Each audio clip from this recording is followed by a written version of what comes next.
बिस्मिल्लाहिर्रहमानिर्रहीम। तमाम तारीफ़ें उस रब्बुल इज़्ज़त के लिए जिसकी तरफ हम सबको लौट कर जाना है और जिसके हुजूर हम सबको एक दिन पेश किया जाएगा।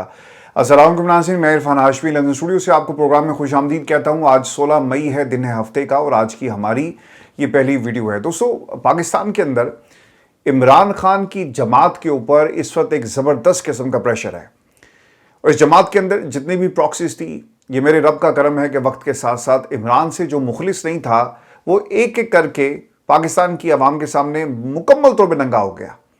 लोग अभी भी इमरान खान की रिहाई, इमरान खान के बयानिए के पीछे छुपने की कोशिश करते हैं और अब एक नया बहाना मिल गया है कि भाई ये जो तहरीक है वो हमने नहीं चलानी, फैसला लॉन्ग मार्च का हमने नहीं करना, वो चकज़ई साहब करेंगे।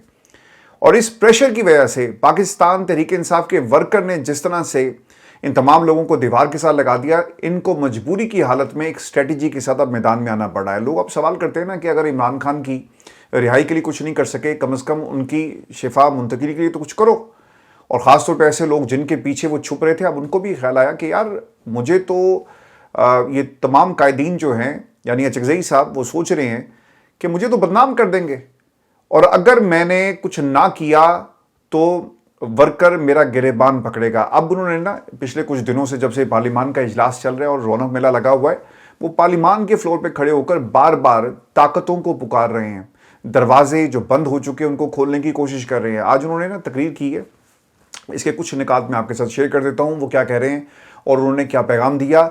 और अगले 3-4 दिन पाकिस्तान की सियासत के लिए बहुत ही अहम है। इमरान खान की रिहाई के लिए तहरीक इंसाफ कोशिशें तो करती है, बयानात भी देती है, 3 बरस से यही हम देख रहे हैं, लेकिन अलशिफा मुंतकिली के हवाले से 10,000 का टारगेट जो है वो सेट कर लिया गया। लेकिन पहले सुने ये चकज़ई साहब क्या कह रहे हैं। चकज़ई साहब कहते हैं कि इमरान खान प्राइम मिनिस्टर रह चुके, इस मुल्क के करोड़ों अवाम के दिलों की वो आवाज़ हैं।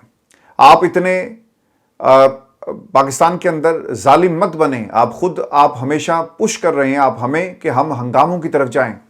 हम फिर यहाँ किसी को बोलने नहीं देंगे। दुनिया का कानून है कि जब भी बदतरीन कातलों को, बदतरीन डाकुओं को, बदतरीन ड्रग ट्रैफिकर्स को, बदतरीन स्मगलर्स को, इंसानों को जेलों में बंद किया जाता है लेकिन उनकी मुलाकात पर पाबंदी नहीं लगाई जाती। दोस्तों, मैंने ना सबसे पहले, अगर आप मुझे रेगुलर सुन रहे हैं, ये नुक्ता मैंने उठाया था कि कुलभूषण यादव के लिए तो देखो गाड़ियों का लश्कर भी मिल जाता है। आप उस मुल्क से आए हुए लोगों को मान सम्मान देते हैं जिनकी आपके साथ 3 से 4 जंगें हो चुकी हैं, लेकिन पाकिस्तान में इमरान खान जो इस मुल्क का वज़ीर आज़म है उसे ये मान सम्मान नहीं दिया जाता, उसे पब्लिक एनिमी नंबर 1 बनाकर पेश किया जाता है।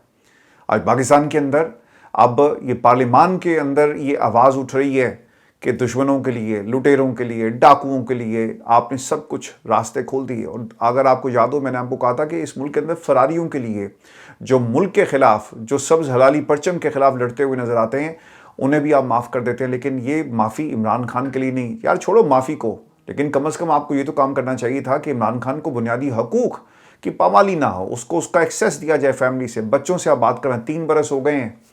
आप एक लम्हे के लिए तसव्वुर करें, आप सब बच्चों वाले हैं, आप सब ख़ानदान वाले हैं, आप सब रिश्तेदार हैं किसी न किसी के। अगर आपका प्यारा कुछ देर के लिए आपकी आंखों से जुदा हो जाए तो आपके ऊपर क्या बीतती है।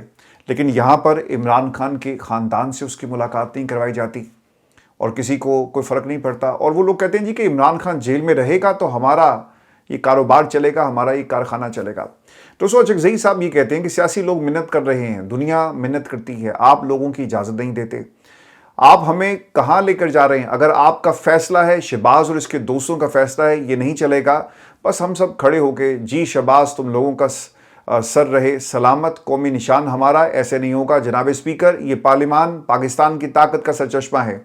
दुख होता है कि मैं किसी का नाम नहीं लेता, वो पार्टियां जो छोटे सूबों की नुमाइंदगी करती हैं उन्होंने भी 26वीं तरमीम को वोट दिया। तो ज़रा बात करें ना चकज़ई साहब, ज़रा नज़र दौड़ाएं उन लोगों से आपकी आजकल मुलाकातें हो रही हैं। यार इतनी पर्दादारी क्यों है, इतना क्यों डरते हो। जिस कुर्सी पर तुम बैठे हो हौसला रखो, अपोजिशन का किरदार अदा करो और अपोजिशन मर्द मोमिन, मर्द मैदान बनकर, मर्द आहन बनकर दिखाओ दुनिया को कि तुम भी अपोजिशन कर सकते हो। लेकिन दोस्तों, जब इंसान कुर्सी पर बैठ जाता है ना तो फिर वो भूल जाता है कि मुझे कुर्सी पर किसने बैठाया, इस कुर्सी पर बैठने का हक किसका था और मेरे पास मैंडेट क्या है।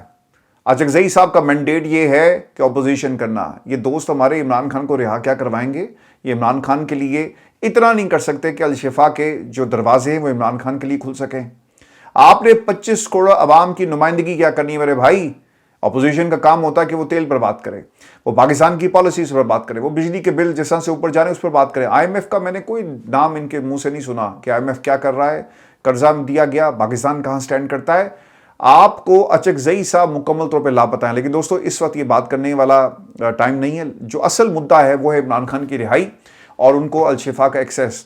अगर इमरान खान की मुलाकातों पर पाबंदी रही, फिर जनाब स्पीकर हमसे गिला मत कीजिएगा, ये पार्लियामेंट नहीं चल सकती। फिर हमसे गिला मत कीजिएगा, पार्लियामेंट में क्या हुआ, वो शरीफ आदमी बीमार है, क्या मुतालबा है इसके खानदान का? कैदी वैसे भी प्रॉपर्टी होता है गवर्नमेंट की। अगर वो हिंदुस्तान के जो जासूस आपने गिरफ्तार किए थे उनका भी इलाज होता था। ये आदमी प्राइम मिनिस्टर ना सही, फिला ना सही, पाकिस्तान का एक आम शहरी है। लेकिन दोस्तों, ये पाकिस्तान के अंदर इमरान खान से जुल्म किया जा रहा है और तारीख कभी भी जो है वो माफ़ नहीं करेगी। मैं आपको ना एक और, ये जो मैंने लिखा है 10,000 बंदों की तैयारी की जा रही है। देखें, आज एक मीटिंग हुई है, एक तो फजल रहमान साहब मिले हैं जाकर पीर बगाड़ा साहब से, वहाँ भी मेजर डेवलपमेंट्स हुई हैं और मेरी कुछ लोगों से जो बात हुई वो भी मैं आपके साथ शेयर कर देता हूँ। और दूसरी तरफ जो पंजाब के अपोजिशन लीडर हैं उनकी मुलाकात मोइन कुरैशी साहब की भी सोहेल अफरीदी साहब से हुई। ये तमाम मुलाकातें एक पैगाम है कि 10,000 बंदे होंगे, अडयाला का दरवाज़ा होगा, हम होंगे और एहतजाज होगा, रोक सको तो रोक लो। ये पैगाम आज पाकिस्तान तहरीक इंसाफ की तरफ से दे दिया गया है। अपोजिशन लीडर की जो मुलाकात हुई है मोइन कुरैशी से, मोइन कुरैशी वज़ीर-ए-आला खैबर पख्तूनख्वा सोहेल अफरीदी के साथ मिले, जिसमें मुल्क की सियासी सूरत हाल, जमहूरी अमल और अवामी मसाइल पर तबादला ख्याल किया गया। देखें, ऐसी बात नहीं है, तबादला ख्याल मुल्क की सूरत हाल पर किसी ने क्या करना है, यहाँ पर सिर्फ एक मुद्दा है और वो है इमरान खान की अलशिफा मुंतकली का।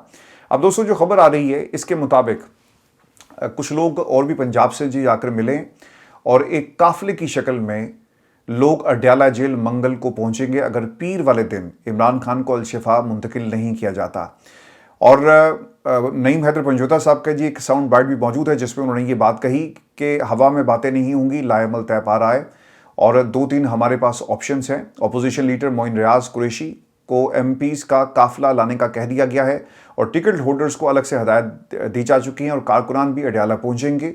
और member Punjab committee advocate Naeem Haider Panjota की ये गुफ्तगू है मंगल के हवाले से, तो वो पूरी भरपूर तरीके से जो तैयारी है वहाँ पे हो रही है। और दोस्तों, इससे पहले ये भी बताया जाता है कि अगर इमरान खान को मंगल से पहले इंटरनेशनल हस्पताल अलशिफा इंटरनेशनल हस्पताल मुंतकिल ना किया गया तो मंगल को वज़ीर-ए-आला सोहेल अफरीदी अडयाला आएंगे। और वो कैसे आएंगे, कितनी तादाद में होंगे, ये हम आपको सरप्राइज़ देंगे। यानी 10,000 से ज़्यादा बंदे भी हो सकते हैं और केपी के हाउस से भी लोग निकल सकते हैं। अब हुआ ये कि जब ये पूरी प्लानिंग हो रही थी ना, तो ये खबर पहुंच गई पाकिस्तान में उन हलकों को जो इमरान खान को जेल में रखना चाहते हैं। एक बात आपने दोस्तों हमेशा याद रखनी है कि जमात कोई भी हो, चाहे तहरीक इंसाफ हो, चाहे नून लीग हो, चाहे पीपल्स पार्टी हो, चाहे एमक्यूएम, तो खैर उन्हीं की जमात है, ये शाम को सारी रिपोर्ट्स वहाँ पर दी जाती हैं। और पाकिस्तान तहरीक इंसाफ के अंदर आप कहते हैं ना कि मंजिल क्यों नहीं मिलती, इमरान खान के लिए कोशिश क्यों नहीं करते, लोग निकलते क्यों नहीं है, कहाँ पर ये गिरफ्तारियाँ, देखें पूरा नेटवर्क है। और तहरीक इंसाफ के अंदर लोग ऐसे हैं जो रात को जाकर इंफॉर्मेशन देते हैं आपके इर्द गिर्द। आप समझ रहे होंगे कि यार ये बड़ा जियाला है, लेकिन इन तमाम जियालों के राब्ते हैं और इंफॉर्मेशन मुकम्मल तौर पर दी जाती है, अंदर चल क्या रहा है, तैयारी कैसे कर रहे हैं, अच्छा कौन कहाँ पर मौजूद है। 36 एग्जाम्पल्स ऐसी मौजूद हैं और ये मुखबरियां हर दौर में होती रही हैं। मीर जाफिर मीर सादिक आप बाहर ढूंढ रहे थे, मीर जाफिर मीर सादिक आपकी जमात के अंदर बैठे हुए हैं और हर जमात के अंदर होते हैं। छोटा सा भी एक धड़ा है ना, अगर कहीं दुनिया के किसी हिस्से में पाकिस्तान तहरीक इंसाफ का, वहाँ पर भी आपको ऐसे लोग मिलेंगे जो रात को सारी इंफॉर्मेशन दुनिया के हर चैप्टर के हवाले से इक़्तिदार में बैठे हुए लोगों को या फिर पॉलिसी साजों को पहुंचा देते हैं कि भाईजान इस वक्त ये मामला चल रहे हैं और इसकी एक आपने काउंटर स्ट्रेटजी तैयार करनी है। देखें, जिन लोगों ने इमरान खान की मुलाकातों के ऊपर पहरे लगा दिए, कैमरे लगे हुए हैं, हर एंगल से उसे कवर किया जाता है, फिर ट्रांसक्रिप्ट तैयार होता है, क्या वो बाहर अपनी फील्डिंग नहीं लगाएंगे? उन्होंने लगाई हुई है सहाफ़ियों की शक्ल में, अपने वर्कर्स की शक्ल में। तहरीक इंसाफ के अंदर लोग वो सारी इन्फॉर्मेशन उन तक पहुँच जाती है। तो दोस्तों, इमरान खान की रिहाई का मामला तहरीक इंसाफ किस तरह से हल करती है, चकजई साहब, अलामा राजा नासिर अब्बास साहब ने कुछ बातें पार्लियामान के फ्लोर पे की। यहाँ पर 2 मामले भी हैं। एक तो फजल रहमान जो हैं वो चाहते हैं कि वो किसी तरह से तहरीक इंसाफ का कंधा इस्तेमाल करके अपनी मर्ज़ी की सीट्स या अपनी मर्ज़ी की पोजीशंस या अपनी मर्ज़ी के जो मामला हैं वो हुकूमत के साथ तय करें, इस्टेब्लिशमेंट के साथ तय करें। लेकिन इसके साथ साथ ये भी एक जेन्युइन मामला है कि तहरीक इंसाफ के अंदर आप बात किससे करेंगे, बैरिस्टर गौहर से करेंगे, उसके पास तो मैंडेट नहीं है। बाकी लोगों से करेंगे, किससे आप करेंगे? तो फजल रहमान ने खुद भी ये बात कही थी। अब वो काम क्या करने जा रहे हैं कि इमरान खान की रिहाई की बात तो नहीं कर रहे, लेकिन वो कर रहे हैं जी कि महंगाई मार्च होगा। पीर बगाड़ा से जिन्होंने मुलाकात की और फिर इसका एक एलामिया भी जारी हुआ। और दोस्तों, फजल रहमान और पीर बगाड़ा की मुलाकात का एक एलामिया भी जारी किया गया, जिसमें कहा गया कि दोनों रहनुमाओं ने इस बात पर इतफाक किया कि अवाम महंगाई के हाथों पिस रहे हैं, जबकि हुक्मरान ख्वाब गफलत में। अवामी मसाइल के हल के लिए भरपूर मुश्तरका जदोजहद करने पर इतफाक किया गया। JUI मार्च 2027 में सक्खर में आलमी अमन इज्तिमा मुनक्किद कर रही है, जिसमें पीर बगाड़ा को शिरकत की दावत दी गई। तो ये इन्होंने ये एक बुनियाद बनाई है, लेकिन मामला यहाँ पे ये नहीं है। अब पाकिस्तान पीपल्स पार्टी की फजल रहमान साहब से राब्ते में आ चुकी है। फजल रहमान साहब से बिलावल की मुलाकात हुई थी, जिसमें इनको मालूम था कि 28वीं तरमीम के ऊपर हमारे ऊपर प्रेशर है और हमने फजल रहमान को अपने साथ मिलाना है और ये कार्ड ज़रूर खेला जाएगा। आप महंगाई की बात करते हैं, आप लोगों के इस्तेहसाल की बात करते हैं, ख्वाब गफलत की, इनको इससे कोई फ़र्क नहीं पड़ता। बिलावल के घर रोटी पकती है जी रोज़। फजल रहमान साहब भी जो है वो अच्छा खाना खा के सोते होंगे, लेकिन गरीब का क्या है? गरीब की भूख को भी अपने सियासी एजेंडे के तौर पर इस्तेमाल किया जाता है और वो इस्तेमाल हमेशा से होता रहा, आज भी हो रहा है। जैसे आप बुनियाद बनाकर जनाब महंगाई मार्च कर रहे हैं, गिरानी इमरान खान की हुकूमत थी, महंगाई मार्च के नाम पे आप ला गए। आज पेट्रोल की 400 प्लस कीमत चली गई, लेकिन महंगाई मार्च इनको याद नहीं आया। दोस्तों, कुछ लोग मैदान में आए जिन्हें रियासत की तरफ से प्रोटोकॉल दिया गया, जिसमें हाफिज़ नईमुर रहमान साहब हैं। शहबाज शरीफ के ऊपर उन्होंने तनकीद की, मरियम के ऊपर तनकीद की, और क्या कह रहे हैं। मुझे हैरानगी इस बात पर हुई कि जिस इलाके में ये खड़े होकर गुफ्तगू कर रहे हैं, इन्होंने पूरा एक एहतजाज और धरना दिया, यानी जलसा किया, ऐसा पाकिस्तान तहरीक इंसाफ को करने की इजाज़त दी है। जब पाकिस्तान तहरीक इंसाफ इमरान खान से मुलाकात के लिए अडयाला के दरवाजे पर आते हैं, कोई ऐलान अलीमा खान कर दें, तो दूसरी तरफ से कहा जाता है कि जनाब हम इस पूरे इलाके को रेड जोन डिक्लेयर कर रहे हैं। दफ़ा 144 अगले 15 दिन के लिए यहाँ पर लगाई जा रही है। तो हाफिज़ नईमुर रहमान साहब क्या कहते हैं जी कि पानी जब सर से गुजर गया तो फिर आवाम को कोई रोक नहीं सकेगा। आवाम आपके साथ नहीं होगी मेरे भाई। आप जितनी मर्जी दिल खोल कर तड़ियाँ लगाएं, और जहाँ पर आपने खड़े होकर तड़ियाँ लगाई और जिनके साय में तड़ियाँ लगाई और जिनके कहने पर लगाई, वो भी खूब जानते हैं। क्योंकि दोस्तों, होता ये है कि पाकिस्तान की इस्टेब्लिशमेंट जब भी कोई 28वीं तरमीम, 27वीं, 26वीं कुछ बड़ा इन्होंने करवाना होता है पार्लियामान से, तो ये तमाम धड़े एकदम से एक्टिव कर दिए जाते हैं और वो आपको स्टेटमेंट्स देते हुए नजर आएंगे। हाफिज़ नईमुर रहमान ने पाकिस्तान की इस्टेब्लिशमेंट को कुछ नहीं कहा। वो किसको कह रहे हैं? वो शहबाज शरीफ को कह रहे हैं। क्या कहते हैं जी? वज़ीर आज़म साहब, हसीना वाजिद को तो एयरलिफ्ट भी मिल गई थी, आपको शायद वो भी ना मिल सके। मरियम बीबी, तुम स्कूलों को आउटसोर्स कर रही हो, तुम स्कूल नहीं चला सकती, तो किस मुंह से पढ़ा लिखा पंजाब कहते हो? झूठ पर मुश्तमिल इश्तिहारबाजी लोगों के लिए नहीं, लोगों को जीत नहीं सकती। जाली मैंडेट के जरिए आने वाले मुल्की मसाइल के जिम्मेदार हैं। अमीर जमात इस्लामी हाफिज़ नईमुर रहमान साहब का इस्लामाबाद में अजीमुशान जलसे से खिताब, तो ये उन्होंने अजीमुशान जलसे से खिताब किया। तो ये धड़े आपको इसी तरह एक्टिव होते हुए नजर आते हैं। MQM देख लीजिएगा, कुछ दिनों में वो भी एक्टिव हो जाएगी पाकिस्तान पीपल्स पार्टी के खिलाफ, और फिर सिंध के अंदर से मुख्तलिफ धड़े आपको पीपल्स पार्टी के खिलाफ जो है वो एक्टिव होते हुए नजर आएंगे, और बलूचिस्तान में भी ये काम होगा। और आहिस्ता आहिस्ता इनसे अगर 28वीं तरमीम के ऊपर ये पाकिस्तान की एस्टेब्लिशमेंट के साथ एक पेज पर नहीं आएंगे तो इनके लिए अच्छी खबर नहीं है। और दोस्तों, एक चीज़ अचकज़ई साहब के हवाले से रह गई थी, इनके जिस लेवल पर भी मुज़ाकरात हो रहे थे वहाँ से हो गए जी इनको इनकार, और फिर इन्होंने अब ये रास्ता अपना लिया कि भाई हम जो कोशिश कर रहे थे वो कोशिश तो सही हो नहीं सकी, पूरी हमें कामयाबी नहीं मिल सकी, तो लिहाजा अब हमारे पास मज़ाहमत का ही रास्ता है। लेकिन अब ये किस हद तक जाएंगे, ये अहम सवाल है। हुकूमत और तहरीक तहफ़्फ़ुज़ यानी पाकिस्तान के दरमियान जो मुज़ाकरात थे जी नाकाम हो गए। ज़राए जो मुख्तलिफ़ पार्टीज़ के अंदर जो इस मामले से जुड़े हुए थे वो ये बताते हैं कि मुज़ाकरात की नाकामी के बाद तहरीक तहफ़्फ़ुज़ यानी पाकिस्तान ने फैसला कर लिया है कि अब मज़ाहमत होगी, और इसलिए आज कौमी असम्बली में महमूद खान अचकज़ई साहब जो हैं वो 3 दिन का हुकूमत को उन्होंने टाइम दे दिया। लेट्स सी कि अब वो क्या होता है, 10,000 लोग होंगे, मैदान होगा और सड़कों को किस तरह से गर्म किया जाता है, ये हमें पीर वाले दिन इसकी मुकम्मल जो सूरत हाल है वो हमारे सामने होगी। मैं अब आपको जो इस सिचुएशन है पाकिस्तान की इकॉनमी की, और फिर जो अरस्तू साहब ने कहा, ये कुछ चीज़ें मैं आपके साथ शेयर कर देता हूँ। दोस्तों, एहसन इकबाल साहब जो हैं अब तो उन्होंने ना पाकिस्तान की मईशत को मजाक बना लिया है, और ये आपके घर का बजट नहीं है, ये आपका घर नहीं है, ये पाकिस्तान है, 25 करोड़ आवाम का घर है, जिसके बारे में आप रोज़ाना कोई ना कोई फतवा जारी करते हैं। ये सियासी फतवे देना मेरा ख्याल है कि प्रोफेसर साहब अब आपको बाज आ जाना चाहिए, और किसी की ख्वाहिश को ये पाकिस्तान के मुस्तकबिल के साथ जोड़कर पेश करते हैं। 2035 तक पाकिस्तान 1 ट्रिलियन की मईशत बन जाएगी। अब ये अगर कहते हैं ना कि पाकिस्तान के ऊपर 6 ट्रिलियन का कर्जा होगा मजीद, तो शायद कोई इस पर भरोसा भी कर ले, कोई यकीन कर लेगा कि हाँ इनकी कारकर्दगी यही बताती है। लेकिन जब आप ये कहते हैं ना कि 2035 तक हम 1 ट्रिलियन की मईशत बन जाएंगे, आपको ट्रिलियन में सिफर कितने होते हैं ये मालूम है?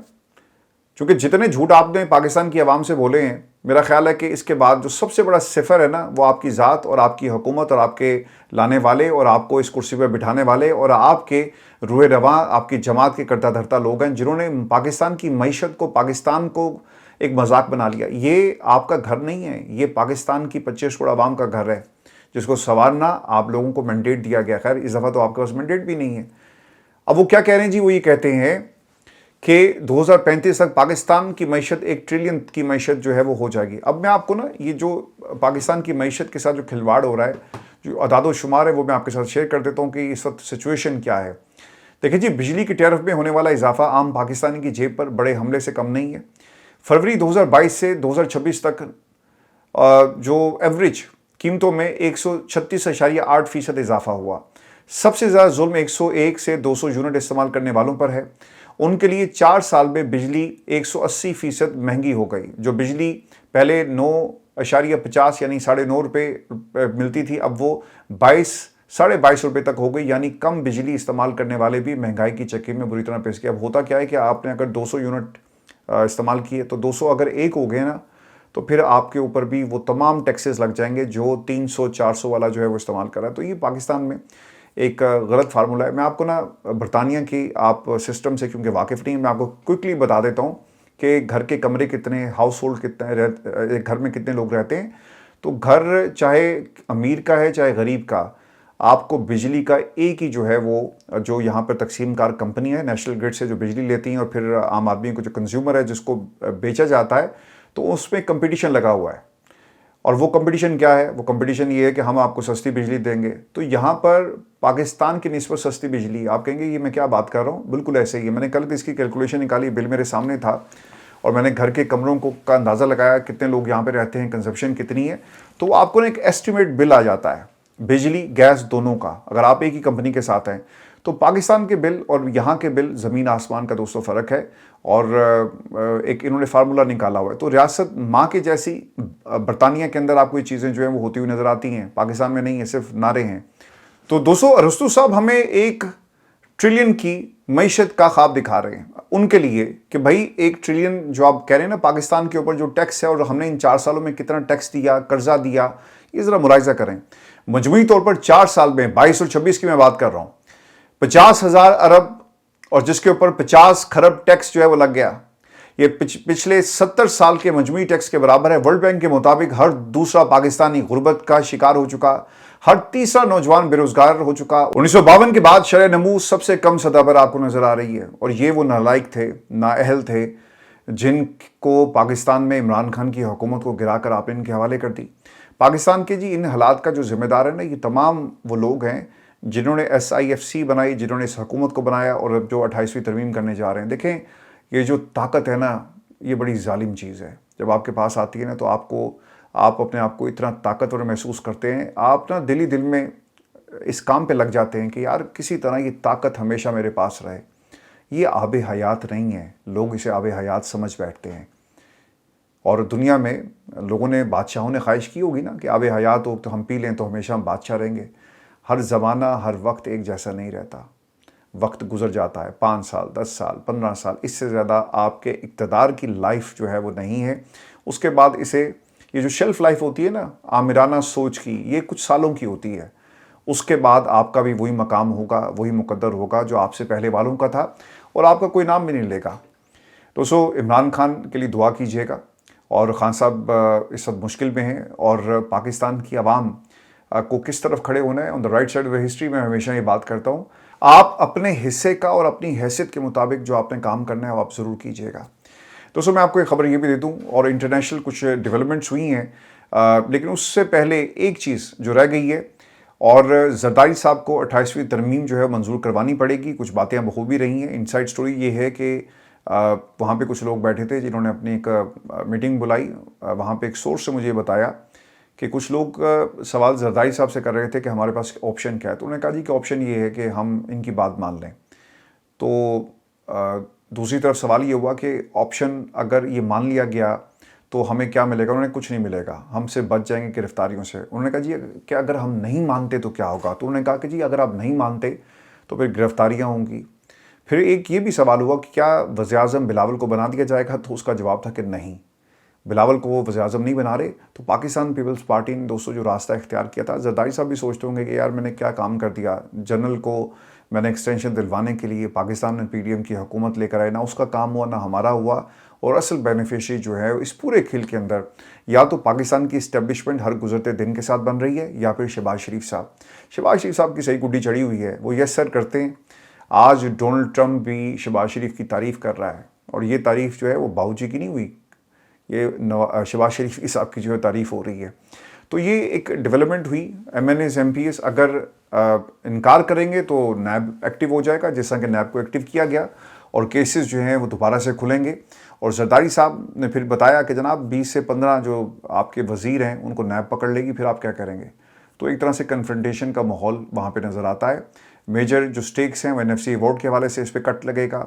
सेहत और बाकी मामला जो हैं वो वफाक के पास चले जाएंगे। देखिए मैंने ख़ुद से ये तमाम वीडियोस माजी में भी की, खान साहब के दौर में ये मामला जब चला तो उस वक्त हम यही बात किया करते थे, पाकिस्तान पीपल्स पार्टी सबसे बड़ी हर्डल थी।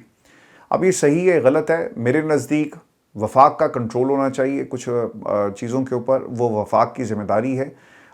लेकिन पाकिस्तान के अंदर इस कंट्रोल को हासिल करने के लिए आईनी अदालत का किरदार बढ़ जाएगा। NFC अवार्ड और दीगर मामलात के अंदर अपनी मर्ज़ी से ये हिस्सा देंगे। जरदारी साहब को मसला ये है कि भाई फिर हमारे पास क्या रहेगा, एक पैसा ही है ना, जिससे हम लेफ़्ट राइट कुछ ना कुछ कर लेते हैं। अगर वो भी चला गया तो आवाम के ऊपर हम क्या खर्च करेंगे और हम अपने ऊपर क्या खर्च करेंगे। तो इस तनाजुर में ये जो है जंग इस वक्त जारी है। और दोस्तों मुश्तबा खामनाई सुप्रीम लीडर का डोनाल्ड ट्रंप के नाम पैगाम। सुप्रीम लीडर आयतुल्लाह मुश्तबा खामनाई ने कहा कि ईरान की दलेराना मज़ाहमत ने मुल्क को अमरीका का मुकाबला करने के लिए मज़ीद मजबूत और तैयार कर लिया। खामनाई ने कहा कि ईरान ने हालिया अमरीका और सहूनी हमलों के खिलाफ साबित किया कि दुश्मन की जारियत के खिलाफ जदोजहद पूरी कौम मुतहद हो गई।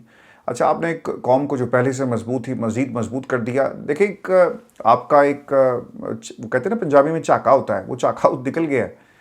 अब इनको पता है कि पानी कितना गहरा है और हमने पानी में तैरना है या पानी में चलना है। खड़े पानी का किसी को नहीं मालूम होता कि वो उसकी गहराई कितनी है, लेकिन जब आप उसमें उतरते हैं तो पता चलता है कि गहरा है, चलना है कि दौड़ना है कि तैरना है। तो अब ईरान को मालूम है कि उन्होंने क्या करना है, तो उनका चाका जो है ना वो खुल चुका है। दोस्तों आज एक और काम भी हुआ कि डोनाल्ड ट्रंप जा रहे थे, तहाइफ दिए गए उनकी पूरी टीम को और सहाफ़ियों को भी, तो उन्होंने वो तहाइफ लेने से इनकार कर दिया। एक डब्बा बना हुआ था जिसमें उन्होंने सारे तहाइफ इकट्ठे किए और डाल दिए।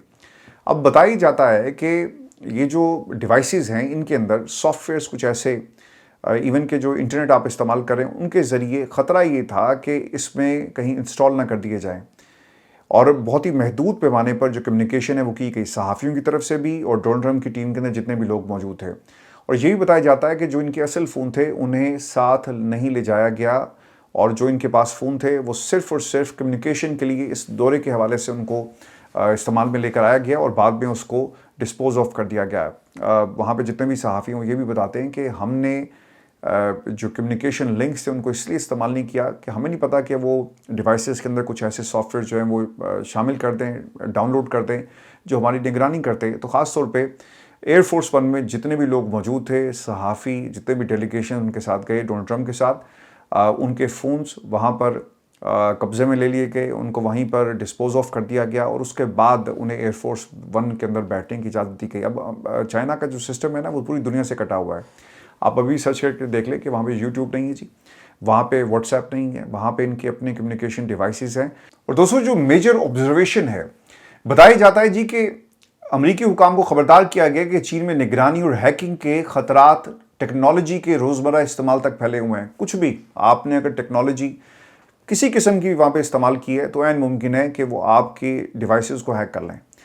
खबर के मुताबिक मुसाफिर आमतौर पर मकामी चार्जिंग सिस्टम इस्तेमाल करने की बजाय अमेरिका से लाए गए मंजूर शुदा चार्जर्स और बैरूनी बैटरी पैक पर इन्हिसार करते हैं। रिपोर्ट में बताया गया कि अमेरिकी हुकाम चीन में अपने फ़ोन चार्ज करते वक्त भी खदशात का शिकार रहे, क्योंकि उन्हें खौफ था कि चार्जिंग सिस्टम या नेटवर्क्स के ज़रिए खुफिया सॉफ्टवेयर इंस्टॉल करके उनका डेटा चोरी किया जा सकता है।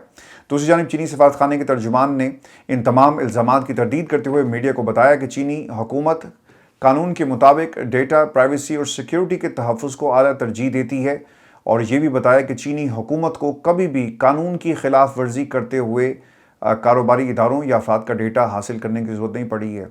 आपको ईरान जंग के हवाले से मैं आपको याद करवा दूं कि जो डिवाइसेस थी और जो चिप्स इस्तेमाल की गई, इनको अमेरिकन्स क्यों हैक नहीं कर सके, या जो ड्रोन्स हैं उनको क्यों गिरा नहीं सके, ये भी रिपोर्ट हुआ। उसकी वजह ये थी कि इसके अंदर चाइनीज़ चिप्स का इस्तेमाल था और चाइनीज़ ज़ुबान, और फिर एक बड़ी वजह बताई जाती है।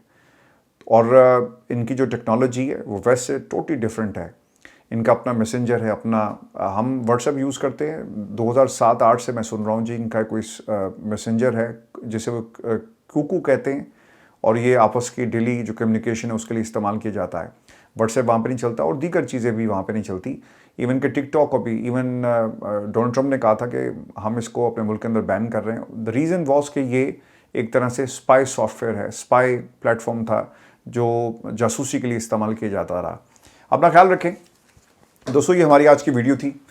अपने कमेंट्स ज़रूर भेजिएगा, चैनल को सब्सक्राइब करना मत भूलें, और मैं आपसे माज़रत चाहता हूँ। मैंने बहुत कोशिश की कि टाइम मैनेजमेंट की मुझसे नहीं होती, मैं आपसे बहुत सारी माज़रत चाहता हूँ। दोस्त हमारे नाराज़ हो जाते हैं और आई डोंट नो इसका क्या हल है। ख़बरें बहुत सारी होती हैं, बात करते करते कुछ प्लान नहीं होता, रन डाउन प्लान कर लेते हैं। लेकिन जो मैं गुफ्तगू आपके साथ करता हूँ, चूँकि इतना सारा इनपुट होता है, ख़बरें इकट्ठी करके वो सब इकट्ठी हो जाती हैं, और फिर उसको आप तमाम दोस्तों से शेयर करना बहुत ही ज़रूरी होता है, और जो तज्ज़िया तबसरा है वो आपके सामने रखना। तो इसके लिए बहुत सारी माज़रत। कोशिश मैं करूँगा कि इसको मैं 19 मिनट तक लेकर आऊँ, और वो भी डिपेंड करता है कि आप लोग इससे कितना इत्तेफाक करते हैं। कल से वैसे काफ़ी सारे मुझे आपके मैसेजेस मिले हैं, बहुत सारे लोगों ने तो ट्विटर के ऊपर भी मुझे मैसेज किया, गो कि मैं ट्विटर पे एक्टिव नहीं हूँ, और वहाँ पे लोगों ने कहा नहीं जी तुसी 30 मिनट छड़ के 40 मिनट बोलो। तो बाज़ लोगों की ये भी ख्वाहिश है। खैर, आपकी राय, आपका प्लेटफॉर्म है, आप जो कहेंगे हम वही करेंगे। तो सब अपना ख्याल रखिए, इजाज़त दीजिए, अल्लाह ने के बाद।